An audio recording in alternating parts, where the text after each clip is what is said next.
রাত তখন গভীর, চারদিক নিঝুম। ঠিক তখনই সিসিটিভি ক্যামেরার স্ক্রিনে ভেসে উঠল এক হারহিম করা দৃশ্য।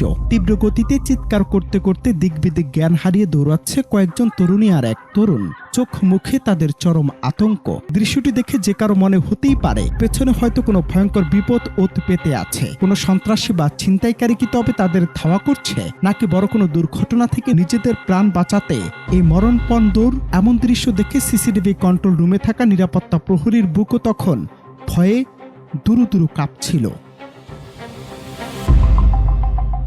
সামাজিক মাধ্যমে ছড়িয়ে পড়া এই সিসিটিভি ফুটেজটি নিয়ে এখন রীতিমতো তোলপাড় চলছে নেট দুনিয়ায়। ভিডিওতে দেখা যায় পর্দায় এই দৃশ্য দেখার পর বড় কোনো অঘটনের আশঙ্কায় সিসিটিভি কন্ট্রোল রুমে হুলস্থুল পড়ে যায়।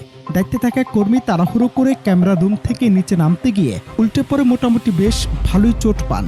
কিন্তু বিপদের আশঙ্কায় পুরো এলাকা যখন থমথমে, ঠিক তখনই সিসিটিভি স্ক্রিনে ঘটল এক অবিশ্বাস্য মোড়। কিছুক্ষণের মধ্যেই দেখা গেল সেই তরুণীরা আবার হাসতে হাসতে আগের জায়গায় ফিরে এলো এবং বিপরীত পাশে থাকা তাদের বাকি সঙ্গীদের সাথে এসে এক জায়গায় জড়ো হলো।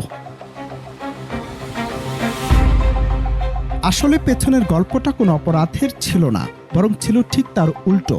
শেষে জানা যায় গভীর রাতের এই শুনশান রাস্তায় তারা আসলে সবাই মিলে মেতে উঠেছিল এক ধুমধারাক্কা দৌড় প্রতিযোগিতায়। ভিডিওটি সামাজিক মাধ্যমে শেয়ার করে ক্যাপশনে লেখা হয়েছে, গত রাতে হঠাৎ এভাবে দৌড়াতে দেখে সিসি ক্যামেরার কন্ট্রোল রুম থেকে মনে করা হয় কোনো ঝামেলা হয়েছে। তাড়াহুড়ো করে নামতে গিয়ে একজন আহত হয়েছেন, পরে বোঝা গেল এটা পারিবারিক দৌড় প্রতিযোগিতা ছিল।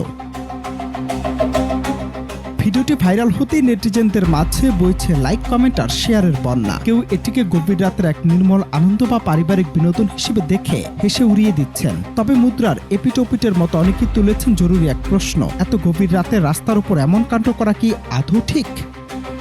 অনন্ত হাসান মাসুদ, বাংলা টিভি।